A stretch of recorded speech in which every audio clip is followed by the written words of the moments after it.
안녕하세요, 랑쌤입니다. 1월 26일자로 고려대학교에서 정시 최초 합격자들을 발표했습니다. 그래서 합격자들의 성적표를 토대로 어느 정도 성적을 맞아야 고려대학교를 갈 수 있을지를 여러분들께 보여드릴 건데요. 고려대학교 같은 경우에 인문계열하고 자연계열에서 국어, 수학, 탐구의 비중이 조금 다릅니다. 인문계열은 국어하고 수학의 비중이 같고 탐구의 비중이 낮은 편이고요. 자연계열은 탐구의 비중이 상당히 높은 편이에요. 그래서 탐구를 엄청나게 잘 보면 자연계열에서 연세대는 안 잡혀도 고려대는 잡히는 점수대가 나오더라고요. 첫 번째 학생부터 보여드릴 텐데요. 첫 번째 학생만 제가 수만이에서 성적을 인증한 학생의 성적표를 갖고 왔는데 100분위만 적혀있기 때문에 이 표준 점수는 제가 다시 환산을 한 겁니다. 이 친구가 지구환경과학과를 최초합한 친구인데요. 물론 제가 점수를 추정한 거긴 한데 진학사에서 7칸 나왔다고 했거든요. 충분히 7칸이 나올 수밖에 없는 점수더라고요. 추정 점수이긴 하지만 진학사 점수와 비교를 해봤을 때 거의 8, 9점 정도 차이가 나고 최종 예상 컷과도 7, 8점 정도 차이가 나는, 그래서 최초합을 할 수밖에 없는 점수대였다라는 게 보여지는 성적입니다. 수학이 100분위가 99이고 탐구도 다 1등급이기 때문에 고려대학교 자연계열에 적합한 그러한 성적이라고 보이고요. 국어가 2등급 끄트머리이기 때문에 그래서 높은 과는 쓰기 힘든 성적이라고 보시면 될 것 같아요. 그 다음 성적표를 보겠는데요. 이 성적 같은 경우에는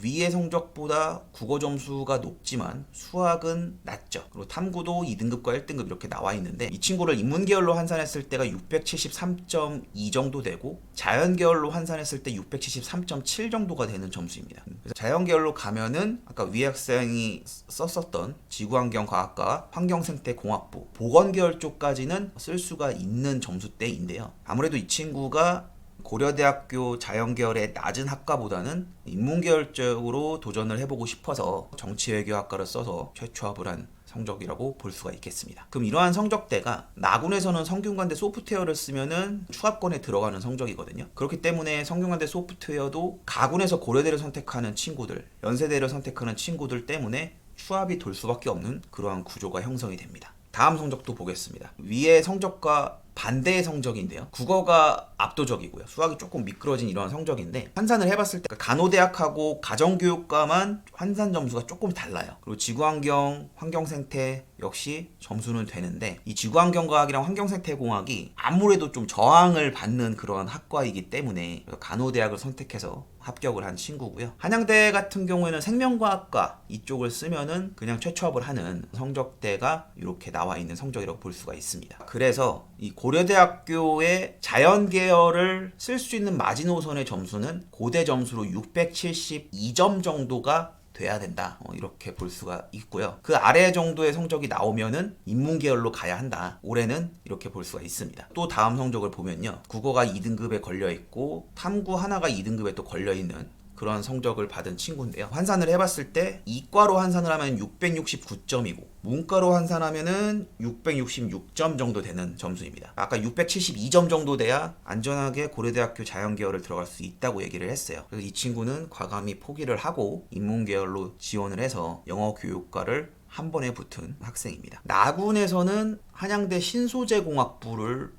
지원을 했는데요. 이것도 최초합을 하는 점수가 돼요. 올해는 특히 연세대나 고려대 둘 다 가군에서 인문계열을 쓴 친구들이 나군에 한양대, 성균관대 자연계열을 쓰기 때문에 나군에서 한양대하고 성균관대의 입결은 조금 떨어질 수밖에 없는 구조가 되고 있습니다. 두 개를 다 붙기 때문에 추합이 많이 발생할 것으로 나타나고 있고요. 작년 같은 경우에는 교차 지원을 하지 않겠다는 학생들이 많았는데 올해는 교차 지원을 해서라도 최대한 학교의 티어를 높이겠다는 친구들이 많습니다. 그래서 나군에서 한양대와 성균관대의 성적을 주목해 볼 필요가 있습니다. 떨어질 것이라고 예상이 들고요. 또 다음 학생의 성적을 보면요, 역시 고른 점수를 가지고 있어요. 근데 환산을 해보니까 665점 정도가 나옵니다. 자, 그러면 이 665점 정도의 점수는 고려대 문사철을 들어가야 되는 점수가 되고요. 고려대가 올해부터 교과 우수 전형을 신설을 했기 때문에 상대적으로 일반 전형의 인원이 엄청나게 줄은 거예요. 그래서 입결이